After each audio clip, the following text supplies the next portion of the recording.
देखते हैं। Question number यहाँ पर 2 पूछा गया था। उस कार्यकलाप को चुनिए जो अन्य कार्यकलापों से भिन्न है।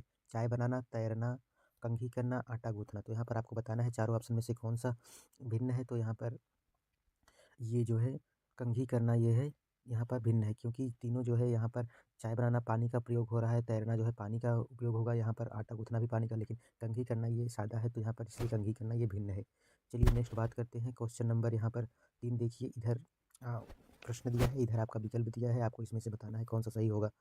तो क्वेश्चन नंबर 3 दिया गया है, शकरखोरा जो है और कोयल इंडियन रॉबिन या टेलर बर्ड, तो किससे कौन-सा संबंधित है? तो यहाँ पर आपको बताना है। जैसा कि यहाँ पर देख सकते हैं, कोयल जैसे हमको पता है कोयल अपना घोंसला नहीं बनाता, तो यहाँ पर ये वाला आ जाएगा पहले में। अब देखते हैं यहाँ पर इसमें तो किस में जा रहा है, चौथे ऑप्शन का बी का जो है जा रहा है पहले में। तो इस ऑप्शन में यहाँ पर देख सकते हैं, यहाँ पर इसमें ही आ जा रहा है बी का पहला, और बाकी किसी में नहीं है, तो इसलिए यही ऑप्शन फर्स्ट से हम कर लेंगे अपना। बाकी किसी पर सभी को देखेंगे, लेकिन जो पहला मिल रहा है बी का पहला करेक्ट है, तो इसलिए यही ऑप्शन सही हो जाएगा। आइए देख लेते हैं यहाँ पर। शकरखोरा एक छोटे से पेड़ की डाली से लटकता हुआ घोंसला बनाता है जिसमें बाल, घास, पतले मोटे मोड़, सूखे पत्ते, कपड़े के टुकड़े आदि होते हैं। और कोयल जो है अपना घोंसला नहीं बनाती, वह कौवा उस पक्षी के लिए घोंसला बनाता है जिसमें वह अंडे देती है, कौवा ही सेता है कोयल के पक्षी को। यहाँ पर अगला दिया गया है, रॉबिन। रॉबिन किस तरह का बनाता है? तो रॉबिन जो है सड़क के किनारे पत्थरों के बीच जगह में घास का बना घोंसला, शीर्ष पर और नरम टहनियों, जड़ें, ऊन, बाल, रुई रखे जाते हैं। दर्जन चिड़िया किस तरह से बनाते हैं? एक ताजा पर 2 पत्तियों का घोंसला जो पक्षी का तेज चोंच का उपयोग करके एक साथ सिला जाता है। इसका दर्जन चिड़िया जो है 2 पत्तों के बीच में अपना छेद करके सिल लेता है। तो चलिए नेक्स्ट बात करते हैं। क्वेश्चन नंबर 5 हमारे देश के राष्ट्रपति द्वारा 5वीं की पुस्तक में दिए गए पाठ का शीर्षक है। तो आपको बताना है यहाँ पर कौन-सा सही होगा। बूँद बूँद, दरिया दरिया, या मच्छरों की दावत, या उसी से ठंडा, या उसी से गर्म, या फिर चला काफ़िला। तो यहाँ पर सही उत्तर हो जाएगा ऑप्शन संख्या तीसरा, जो है उसी से ठंडा उसी से गर्म। यह जो है 5 पाठ में दिया गया है 5वीं की पुस्तक में। तो आपसे पूछा जा सकता है कि जाकिर, यहाँ पर जो है देख सकते हैं, आपको व्याख्या दिखाते हैं। यहाँ पर व्याख्या दिया है डॉक्टर हुसैन के बारे में, जाकिर हुसैन। तो भारत के जो है तीसरे राष्ट्रपति थे, और प्रथम पूछा जाए तो प्रथम जो है डॉक्टर राजेंद्र प्रसाद है, और दूसरा डॉक्टर सर्वपल्ली राधाकृष्णन जी हैं, और 15वें नंबर की वर्तमान में है जो है द्रौपदी मुर्मू जी हैं। तो जाकिर हुसैन के बारे में यहाँ लिखा गया है। यह कब बने थे? 13 मई 1967 से 3 मई 1969 को अपनी मृत्यु तक रहे राष्ट्रपति। इससे पहले इन्होंने 1957 से 1962 तक बिहार के राज्यपाल के रूप में भी कार्य किया।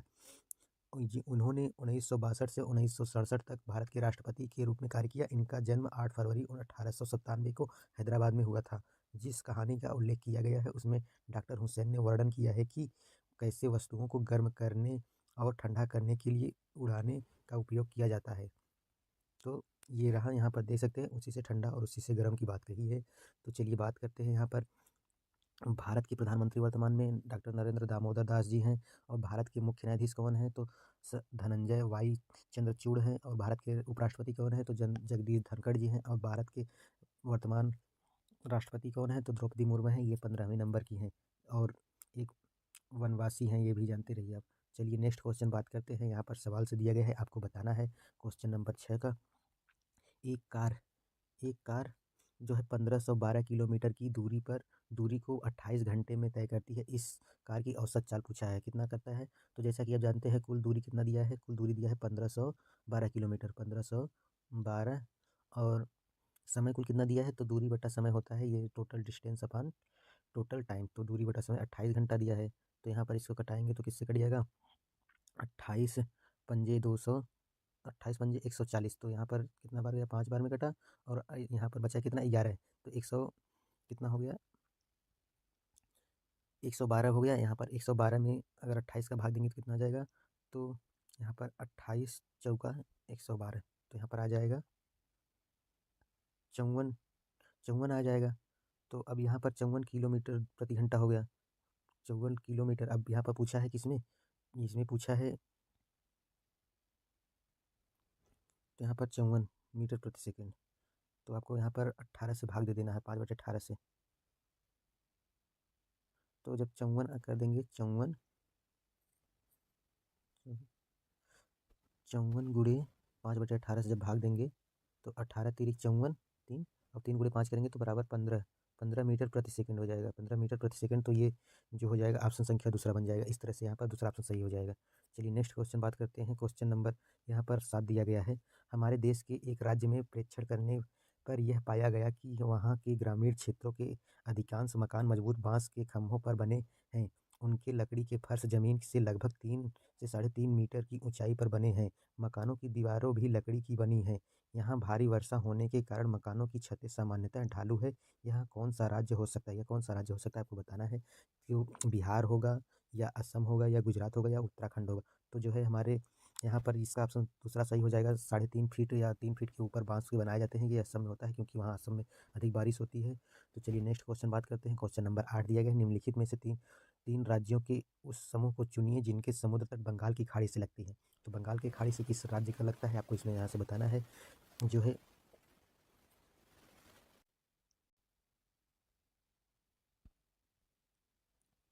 बताना है यहाँ पर जैसे दिया गया है आंध्र प्रदेश, पश्चिम बंगाल, केरल। तो केरल जो है अरब सागर से लगता है इसलिए यह नहीं होगा। आंध्र प्रदेश, तमिलनाडु, उड़ीसा, यह दिया गया है आंध्र प्रदेश, उड़ीसा, गुजरात। गुजरात भी जो है ये अरब सागर से लगता है और असम तो आता नहीं इसलिए ये भी कट जाएगा। तो आंध्र प्रदेश, तमिलनाडु और उड़ीसा जो है ये बंगाल की खाड़ी से लगते हैं। तो यहाँ पर यही ऑप्शन सही हो जाएगा। और गुजरात, केरल जो है ये अरब सागर से लगते हैं। तो यहाँ पर देख सकते हैं बंगाल की खाड़ी से लगने वाले राज्य के साथ केंद्र शासित प्रदेश भी। तो यहाँ पर जैसे देखिए बंगाल की खाड़ी से कौन कौन से राज्य लगते हैं। तो यहाँ पर पश्चिम बंगाल भी लगता है, उड़ीसा भी लगता है, आंध्र प्रदेश भी लगता है, तमिलनाडु, पांडिचेरी, अंडमान निकोबार भी लगता है। तो ये बंगाल की खाड़ी से लगने वाले राज्य हैं। अब बात करते हैं अरब सागर से कौन लग सकता है। यहाँ पर स्क्रीनशॉट भी ले सकते हैं। यहाँ से अरब सागर से लगने वाले राज्य जो है गुजरात लग जाता है, फिर महाराष्ट्र, फिर गोवा, फिर दमन दीव, फिर कर्नाटक, केरल, लक्षद्वीप, दादर और नागर हवेली। ये जो है अरब सागर से लगने वाले राज्य हैं। तो आइए मैप भी देख सकते हैं यहाँ पर कौन कहाँ पर राज्य है। स्क्रीनशॉट लेकर देख सकते हैं आप। यहाँ पर देखिए अरब सागर से लगने वाले अरेबियन सी और यह बे ऑफ बंगाल। और यहाँ पर देखिए गुजरात, महाराष्ट्र, गोवा, ये छोटू सा, केरला, कर्नाटका, केरला देख सकते हैं यहाँ पर। और तमिलनाडु दोनों साइड से लग जाएगा। यहाँ पर ये भी पूछा जाता है। इधर से बे ऑफ बंगाल से देख सकते हैं यहाँ पर तमिलनाडु, आंध्र प्रदेश, उड़ीसा, वेस्ट बंगाल। चलिए नेक्स्ट बात करते हैं अगला क्वेश्चन। अगला क्वेश्चन यहाँ पर दिया गया है। झारखंड में ग्राम सभा पंचायत लॉटरी द्वारा खेती के लिए भूमि का आवंटन करती है। इस भूमि आवंटन में एक विशेष मात्रक जिसे टिन कहते हैं का उपयोग किया जाता है। इस मात्रक का अर्थ है आपको बताना है। क्वेश्चन नंबर 9 का उत्तर कौन सा होगा।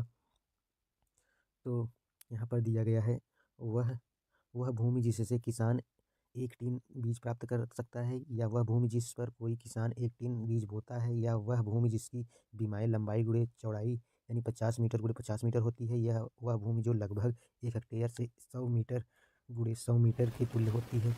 तो यहाँ पर ये भी गलत है, ये भी गलत है, ये तो यहाँ पर दूसरा इसका सही हो जाएगा। वह भूमि जिस पर कोई किसान एक टिन बीज बोता है। तो यहाँ पर सही हो जाएगा दूसरा ऑप्शन 9 का। चलिए आगे चलते हैं। यहाँ पर क्वेश्चन नंबर 10 दिया गया है। झूम खेती से के अंतर्गत झारखंड के किसानों द्वारा अपनाए जाने वाले तरीकों के संबंध में नीचे दिए गए कथनों पर विचार कीजिए। तो यहाँ पर पहला ऑप्शन दिया गया है ABCD में से कौन सा सही है आपको बताना है। एक फसल कटने के बाद तत्पश्चात जमीन को कुछ वर्ष तक खाली छोड़ देते हैं। बी कह रहा है खरपतवार, बांस आदि को उखाड़ कर में जला दिया जाते हैं, या खरपतवार की राख खाद के रूप में कार्य करती है। या डी कह रहा है जब जमीन खेती के लिए तैयार हो जाती है तो बीज बोने से पहले उसे गहराई तक जोता जाता है। इनमें से कौन सा कथन सही है। ABD से EBD सही है, या ACD सही है, या फिर AC सही है, या फिर ABCD सही है। तो क्वेश्चन नंबर 10 का सही उत्तर ऑप्शन संख्या यहाँ पर तीसरा सही हो जाएगा। केवल AC सही है, बाकी दोनों B और D गलत है। तो एक फसल कटने के बाद तत्पश्चात जो है ज़मीन को कुछ वर्षों तक छोड़ दिया जाता है, और मिजोरम में यह खेती होती है, झूम खेती। सी कह रहा है खरपतवार जो है उसकी राख के खाद के रूप में कार्य करती है। खरपतवार आदि बांस को खेत में जला देते हैं। तो ये भी उखाड़ कर नहीं जलाते हैं। यहाँ पर कह रहा है उखाड़ कर जलाते हैं, इसलिए ये ऑप्शन कट जाएगा। और यहाँ पर कह रहा है जमीन की खेती के बीज बोने से पहले गहराई तक जोता जाता है। तो ये भी गलत है। तो यहाँ पर केवल A और C सही है, इसलिए यहाँ पर ऑप्शन संख्या तीसरा सही हो जाएगा। चलिए नेक्स्ट क्वेश्चन बात करते हैं। क्वेश्चन नंबर 11 दिया गया है यहाँ पर। हमारे देश में आदिवासी हजारों वर्ष पूर्व से कांस्य ब्रांज की बनी बहुत सी वस्तुओं जैसे बर्तन, मूर्तियाँ आदि का उपयोग करते रहे हैं। आज भी हम अपने घरों में कांसे का उपयोग करते हैं। निम्नलिखित में से कांसे के बारे में सर्वश्रेष्ठ कथन को चुनिए। आपको यहाँ पर बताना है। आयरन, लोहा और सिल्वर चांदी के आदि की भांत का सहायक तत्व है, या कांसा एल्युमिनियम कॉपर तांबा और जिंक का मिश्रण है, या कांसा कॉपर तांबा और जिंक की एक मिश्रण है, या कांसा कॉपर तांबा और टिन का एक मिश्र धातु है। तो क्वेश्चन नंबर 11 का सही उत्तर ऑप्शन संख्या यहाँ पर 14 हो जाएगा। कांसा कॉपर तांबा और टिन का मिश्र धातु है, यहाँ पर 11 का चौथा सही हो जाएगा। चलिए नेक्स्ट क्वेश्चन बात करते हैं। क्वेश्चन नंबर 12 यहाँ पर पूछा गया है, आपको इसका उत्तर देना है। किसी ट्रेन के मार्ग की गत समय सारणी का अध्ययन कीजिए। यहाँ पर जैसे दिया गया है, नागरकोइल एक्सप्रेस का ट्रेन नंबर दिया गया है 6365 दिया गया है, और यहाँ पर कितने बजे से चला है और कहाँ पर प्रस्थान करे। तो यहाँ पर दिया कि स्टेशन का नाम दिया है, पहुँचने का समय दिया है, प्रस्थान का समय दिया है, दूरी और किलोमीटर दिया है। तो यहाँ पर इस प्रश्न कह रहा है, उपरोक्त सारणी के आधार पर इन दो स्टेशनों अर्थात गांधीधाम और सूरत, यानी गांधीधाम और सूरत के बीच ट्रेन की चाल क्या है, आपको बताना है। यहाँ पर क्वेश्चन नंबर 12 का कौन सा सही होगा। तो जैसे देखिए यहाँ पर कितने बजे से चल रहा है, तो यहाँ पर प्रस्थान किया है 6:15 पर प्रस्थान किया है, मतलब चला है। और सूरत के बीच पूछा रह जा रहा है, तो सूरत मतलब यहाँ पर पहुँच कितने बजे गया, तो 4:20 यानी 16:20। तो अब पूछा जा रहा है कितना समय लिया, तो यहाँ पर चलिए निकालते हैं। तो 16:20 पर पहुँचा, जब सूरत कितने बजे पहुंचा, यहाँ पहुंचने का समय यहाँ दिया गया है, ये तो प्रस्थान का समय है, देख सकते हैं यहाँ पर पहुंचने का समय दिया है। तो ये पहुंचा 16:15 पर, 15 मिनट पहुंचा। अब चला कितने बजे था, तो चला बता था 6:15 पर। तो जब इसको घटाएंगे तो ये 0 हो जाएगा, और यहाँ पर कितना बचेगा, 10 बचेगा। 6 का 0 1 आ गया, तो यहाँ पर 10 घंटे चला, पूरा 10 घंटे चला। अब पूछा है कि इसका समय कितना चला। तो यहाँ पर होता है, जैसा कि आप जानते हैं, चाल बराबर दूरी बटा समय होता है, यह सूत्र होता है। तो समय चाल कितना चला, कितना चाल बराबर कितना दूरी बटा समय, दूरी कितना है 530 किलोमीटर चला है, तो 530 बटे समय कितना लिया है, 10 घंटे। अब इसको घटाएंगे तो 10 बचे 50, 5 हो गया, बचा कितना 3 बचा, 3 इधर आ गया, 30 हो गया, तो 10 तिहाई 30, 53 घंटे हो गया, 53 किलोमीटर प्रति घंटा। तो यहाँ पर सी ऑप्शन जो है बन जाएगा सही उत्तर, 53 किलोमीटर घंटा प्रति। यहाँ पर 12 का सी ऑप्शन सही हो जाएगा, तीसरा। चलिए नेक्स्ट क्वेश्चन बात करते हैं। कन्नौज शहर इत्र के लिए प्रसिद्ध है, यह शहर भारत के किस राज्य में पड़ता है या जिला है, यह जिसका नाम है। तो आपको बताना है किस राज्य में पड़ता है, भारत के उत्तर प्रदेश या उत्तराखंड या गुजरात या महाराष्ट्र। तो इत्र जो है उत्तर प्रदेश में पड़ता है। इत्र जो है सेंट सेंट को कहते हैं, यहाँ पर प्रसिद्ध है कन्नौज शहर में। तो चलिए नेक्स्ट बात करते हैं। क्वेश्चन नंबर यहाँ पर 14 दिया गया है, परसेंटेज से है, ये भी ईवीएस में पूछा गया है, तो आपको बताना है कौन सा सही होगा। यहाँ पर कह रहा है, नीचे दी गई सारणी में नई दिल्ली में पेट्रोल और डीजल के मूल्यों का अध्ययन करना है आपको। डीजल 2020 में कितना था लीटर, और 21 में कितना हुआ। तो डीजल जो है 2020 में कितना था, 81 रुपये था, और बढ़कर कितना हो गया 2021 में 90 रुपये 72 पैसे। और पेट्रोल कितना था 92 रुपये, और बढ़कर कितना हो गया 102 रुपये 12 पैसे। तो यहाँ पर एक वर्ष में डीजल और पेट्रोल के मूल्यों में वृद्धि दर क्रमशः पूछा है, तो आपको बताना है कौन सा सही उत्तर होगा यहाँ पर 4 ऑप्शन में से। तो चलिए यहाँ पर आप भी निकालिए, हम भी बताते हैं आपको कौन सा सही होगा। तो जैसे कि यहाँ पर दिया है डीजल का मूल्य पहले कितना था, तो 81 रुपये, बढ़कर कितना हुआ 90 रुपये। तो चलिए निकाल लेते हैं। तो 90 रुपये में से 81 रुपये घटा लेते हैं, 90.72 ये डीजल है। अब इसमें से घटाएंगे कितना रुपये, 81 रुपये, देखते हैं कितना आया। तो यहाँ पर घटाएंगे जब, तो ये 72 आ गया इधर पूरा। यहाँ पर कितना आ गया, 10 में से 1 गए 9, और यहाँ पर बचा 8 में से 0, तो यानी यहाँ पर बचा कितना 9 रुपये 72 पैसे बढ़ा है। कितने 2020 से 21 में ये 9 रुपये 72 पैसे। अब चलिए परसेंटेज इसका निकाल लेते हैं। तो इसको क्या करना है, यहाँ पर करेंगे परसेंटेज कैसे निकालते हैं। तो 9 रुपये जब 72 पैसे, कितना 9 रुपये 72 पैसे, 9 रुपये 72 अपान कितने में बढ़ा है, तो 81 रुपये से बढ़ा है, 81 गुणे 100। अब इसको करेंगे जब, तो कितना आ जाएगा, तो 972 अपान 81। तो अब इसको कटाएंगे तो किसने से कटेगा, तो 81 1 का 81 हो जाएगा, कितना बचा, फिर बचा 16। तो 16 में से यहाँ पर आ गया कितना 162 हो गया, 181 दूना 162, तो यानी 2 बार गया। तो कितना परसेंट बढ़ा, 12%। कितना परसेंट बढ़ा, यह जो है 12% बढ़ा है डीजल। तो यहाँ पर 12% इसमें भी लिखा है, इसमें भी लिखा है, तो और उसका भी पेट्रोल का भी निकालते हैं। तो 12% जो है डीजल बढ़ा, पेट्रोल का निकालते हैं। चलिए पेट्रोल को देखते हैं, पेट्रोल कितने में बढ़ा है। पेट्रोल जो है 102 रुपये से बढ़ा है, कितने 92 से 102 रुपये हुआ है। तो 102 रुपये में से 92 घटा लेते हैं, पता चल जाएगा कितना बढ़ा है। तो यहाँ पर इतने में से 92 रुपये घटा लेते हैं, यहाँ पर कितना आ जाएगा 12 आ जाएगा, और फिर यहाँ पर 2 में से 2 गए 0, यहाँ पर 1 आ गया। 10 रुपये 12 पैसे ये बढ़ा है पेट्रोल। तो अब इसका भी परसेंटेज निकालते हैं 10 रुपये 12 पैसे में। तो 10 रुपये 12 पैसे में 10 रुपये 12 पैसे बट कितने में से बढ़ा है 92 रुपये में से। तो गुणे 100% निकालेंगे तो इसमें से तो अब कितना हो जाएगा 1012 1000 1012 अपान कितना 92। अब इसको कटाएंगे तो कितना हो जाएगा तो 92 1 का 92 हो जाएगा, एक बार गया और बचा कितना फिर यहाँ पर 10 है तो 9 बचा तो 100 कितना हो जाएगा 92 हो जाएगा, फिर बचेगा कितना 92 तो 92 1 का 92 तो 11 आ जाएगा। 11 है तो 12 और 12 इसका आया था डीजल बढ़ा 12% तो 11% पेट्रोल बढ़ा, तो ये ऑप्शन संख्या सी में हो जाएगा। इस तरह से निकाल लेंगे यहाँ पर 14 का सही उत्तर तीसरा हो जाएगा। चलिए नेक्स्ट क्वेश्चन पर बात करते हैं। यहाँ पर 15 नंबर क्वेश्चन पूछा गया था, भारतीय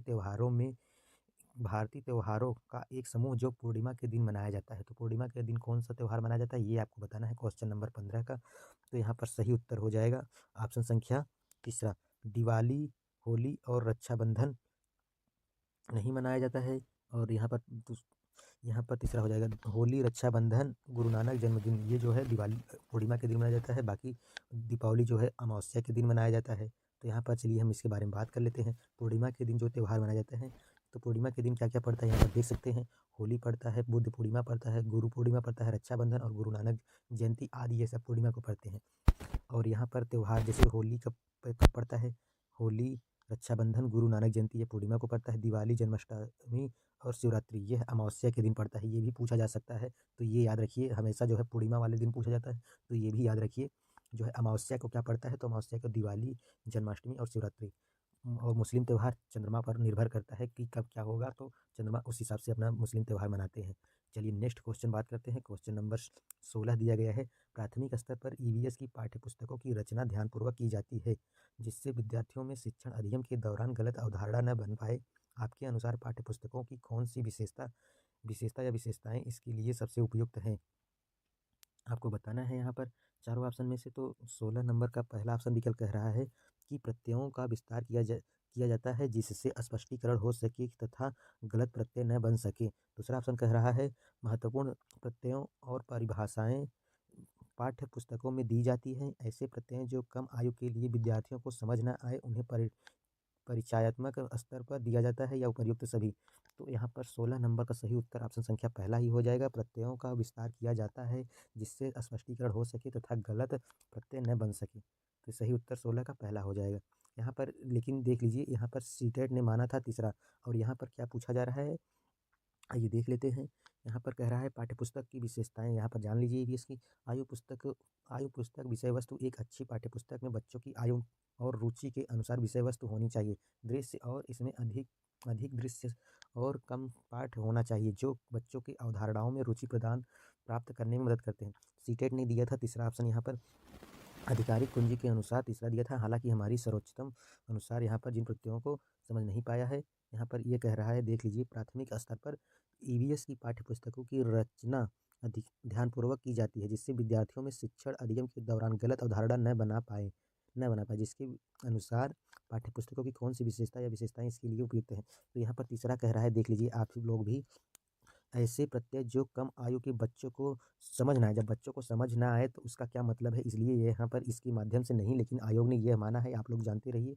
लेकिन यहाँ पर सही उत्तर इसका ए है, प्रत्ययों को विस्तार किया जाता है जिससे स्पष्टीकरण हो सके कि गलत प्रत्यय न बन सके। तो जब बच्चों को गलत प्रत्यय न बनेगा तो इसलिए यहाँ पर पहला उत्तर सही हो जाएगा, लेकिन आयोग ने सीटेट का ये माना है। तो दोनों ऑप्शन जानते रहिए। चलिए नेक्स्ट क्वेश्चन पर बात करते हैं। अगला क्वेश्चन यहाँ दिया गया है, क्वेश्चन नंबर 17, सामुदायिक संस्थान को प्राथमिक स्तर पर पर्यावरण अध्ययन को पढ़ाने का महत्वपूर्ण साधन माना जाता है। यहाँ पर यह सस्ता है, यह अनुभवी व्यक्ति होते हैं, यह अनुभव में सीखने का अवसर देता है, यह आसानी से उपलब्ध होता है। तो 17 का सही उत्तर ऑप्शन संख्या यहाँ पर तीसरा सही हो जाएगा, और यह बच्चों को अनुभवों का अवसर देता है सीखने का। चलिए नेक्स्ट क्वेश्चन बात करते हैं। क्वेश्चन नंबर 18, कक्षा 5 के ईवीएस के विद्यार्थी अनुमान लगाते हैं कि एक छोटे डिब्बे को भरने के लिए कितने चने के दाने का आवश्यकता होगी। इस क्रियाकलाप द्वारा कौन सी प्रक्रिया कौशल का विकास होगा। आपको बताना है यहाँ पर वर्गीकरण या संप्रेषण या प्रयोग करना या अनुमान लगाना।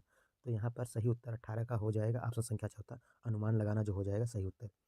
चलिए नेक्स्ट बात करते हैं। क्वेश्चन नंबर 19 दिया गया है यहाँ पर, पेड़ पौधे एवं पशु परिवार एवं मित्र नामक थीम विषय का भाग है, इस प्रकार के स्थापन का कारण है। आपको बताना है ABCD में से कौन सा सही है। तो ए कह रहा है विद्यार्थियों को इस योग्य बनाना कि पेड़ पौधे एवं पशुओं को अपने परिवारों को का भाग माने। यह भी कह रहा है पेड़ पौधे एवं पशुओं के प्रति विद्यार्थियों में संवेदनशील विकसित करना। या सी कह रहा है उन रूढ़िबद्ध धारणाओं को तोड़ना जिनके अनुसार पेड़ पौधे हमारे परिवार का भाग नहीं होते। तो ए बी सही है या बी सी सही है या ए सी सही है या ए बी सी सही है। तो क्वेश्चन नंबर 19 का जो है यहाँ पर केवल ए और बी सही है, बाकी सी जो है गलत है। तो यहाँ पर सही उत्तर पहला हो जाएगा 19 का। चलिए यहाँ पर जान लेते हैं तो उप थीम क्या है। उप थीम 4 है और थीम जो है 6 है। तो यहाँ पर उप थीम के यहाँ देख सकते हैं यही है संबंध, खेल में काम करना, पशु पौधे। और जो है यहाँ पर थीम कितने हैं तो थीम 6 हैं। पहला जो है ये है परिवार और मित्र, और दूसरा भोजन, तीसरा आश्रय, चौथा पानी, पाँचवां यात्रा करना, छठवां हम चीज़ें जो हम बनाते और करते हैं। तो ये थीम है 6 और 4 उप थीम है। यहाँ पर स्क्रीनशॉट लेकर पढ़ सकते हैं। चलिए नेक्स्ट बात करते हैं क्वेश्चन नंबर 20। 20 नंबर दिया गया है प्राथमिक स्तर पर ईवीएस बढ़ाने का एक प्रमुख उद्देश्य विद्यार्थियों को इस योग्य बनाना है कि वे ऐसे कौशल अर्जित करें जिनसे वे स्वतंत्र रूप से पर्यावरण को बचाने हेतु क्रियाकलाप करें। या दूसरा दिया गया है उच्च प्राथमिक स्तर पर पढ़ाई हेतु पर्यावरण संबंधी प्रत्यय अर्जित करें। या सी दिया गया है विद्यार्थियों को कक्षा की शिक्षा को विद्यालय से बाहर जीवन जोड़ने में मदद हो। और डी कह रहा है परंपरागत विषयों के परे विद्यार्थियों की रुचि का विकास करने में मदद हो। तो यहाँ पर सही उत्तर 20 का कौन सा होगा। तो यहाँ पर 20 का सही उत्तर ऑप्शन संख्या तीसरा हो जाएगा, विद्यार्थियों को कक्षा की शिक्षा को विद्यालय से बाहर से के जीवन से जोड़ने में मदद करे। चलिए नेक्स्ट बात करते हैं क्वेश्चन नंबर 21 कह रहा है कक्षा 1 तथा 2 में ईवीएस के लिए कोई निर्धारक पाठ्य पुस्तकें नहीं है, निम्नलिखित में से इसका सबसे उपयुक्त कारण क्या है, आपको बताना है। यहाँ पर ईवीएस की पाठ्य पुस्तकें विद्यार्थियों के लिए विद्यालय के बस्ते को भारी बना देती है। कक्षा 1 और 2 के विद्यार्थियों को ईवीएस को सरलता से नहीं समझते हैं। या ईवीएस को भाषा गणित के साथ एकीकृत किया गया है। या कक्षा 1 एवं 2 विद्यार्थियों पर ईवीएस जैसे एक अतिरिक्त विषय का बोझ नहीं डाला जा सकता। तो यहाँ पर सही उत्तर कौन सा होगा। क्वेश्चन नंबर 21 का जो हो जाएगा ऑप्शन संख्या तीसरा हो जाएगा। यहाँ पर ईवीएस को भाषा तथा गणित के साथ एकीकृत किया जाना चाहिए, 1 और 2 की बात, और बाकी भाषा और गणित में ही ईवीएस को शामिल किया जाए, ऐसा कहता है एनसीईआरटी। चलिए बात करते हैं अगला क्वेश्चन। अगला क्वेश्चन यहाँ पर दिया गया है क्वेश्चन नंबर 22 विद्यार्थियों को पौधे एवं वृक्षों के प्रति संवेदनशील बनाने के लिए निम्न में कौन सी सर्वाधिक उपयुक्त नीति है, आपको बताना है। एबीसीडी में से ए कह रहा है लकड़ी के लट्ठों के गोदाम का भ्रमण करना चाहिए बच्चों को, या वनों को काटने से बचाने के लिए पोस्टर लगाना चाहिए, या वनों के संरक्षण पर नाटक करना चाहिए, या पेड़ पौधे को अपना तथा उनकी देखभाल करना चाहिए। तो क्वेश्चन नंबर 22 का सही ऑप्शन यहाँ पर पहला सही हो जाएगा, ए सी डी सही हो जाएगा, बी गलत है। वनों को काटने से बचाने को पोस्टर थोड़ी ना कहेंगे लगाने को बच्चे को, बाकी 3 सही है, बी गलत है, तो इसलिए ए सी डी सही हो जाएगा, पहला ऑप्शन सही हो जाएगा 22 का। नेक्स्ट क्वेश्चन बात करते हैं क्वेश्चन नंबर यहाँ पर 23 दिया गया है एक ईवीएस के शिक्षक के लिए विद्यार्थी के ईवीएस के ज्ञान का मूल्यांकन करते हैं तो निम्न में से कौन सी विधि सही है, आपको बताना है। क्वेश्चन नंबर 23 का मानकीकृत परीक्षण जो राष्ट्रीय मानकों को बनाए रखने के लिए उपयुक्त हो, या शिक्षक द्वारा बनाए गए उपकरण जो शिक्षक के अपने शिक्षण के अनुकूल हो, या परीक्षा विभाग द्वारा विकसित किए हुए सर्वमान्य परीक्षण। या चौथा कह रहा है शिक्षक द्वारा बनाए गए उपकरण जो उसके विद्यार्थियों उसकी शिक्षण प्रणाली तथा स्थानीय प्रसंगों के अनुकूल हो। तो यहाँ पर क्वेश्चन नंबर 23 का सही उत्तर जो है चौथा सही हो जाएगा, शिक्षक द्वारा बनाए गए उपकरण जो उसके विद्यार्थियों उसकी शिक्षण प्रणाली तथा स्थानीय प्रसंगों के लिए अनुकूल हो।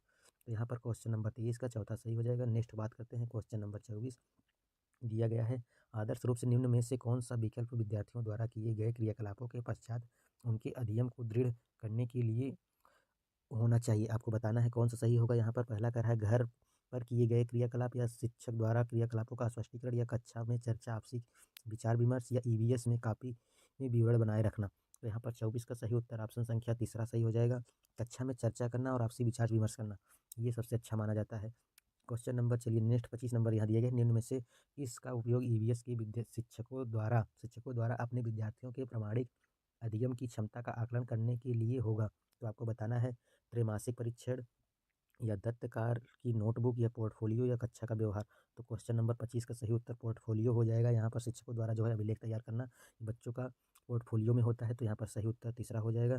चलिए नेक्स्ट क्वेश्चन बात करते हैं क्वेश्चन नंबर 26 दिया गया है हम चीज़ें कैसे कैसे बनाते हैं और करते हैं जो करते हैं को पढ़ाने में निम्नलिखित में से कौन सी युक्ति अथवा स्रोत सबसे अधिक उपयुक्त है, आपको बताना है। यहाँ पर विभिन्न ऐतिहासिक भवन का भ्रमण करना और उनके निर्माण सामग्री तथा निर्माण नमूनों की पहचान करना या विभिन्न क्षेत्र के लोगों द्वारा सिर पर धारण करने वाले पहनावे पर चर्चा करना या संदर्भ पुस्तकों में विभिन्न प्रकार के बर्तन के विषय में अनुदेशन। या चौथा कह रहा है खेती से संबंधित विभिन्न प्रकार के औजारों की आकृति चित्रों को विद्यार्थियों के साथ साझा करना।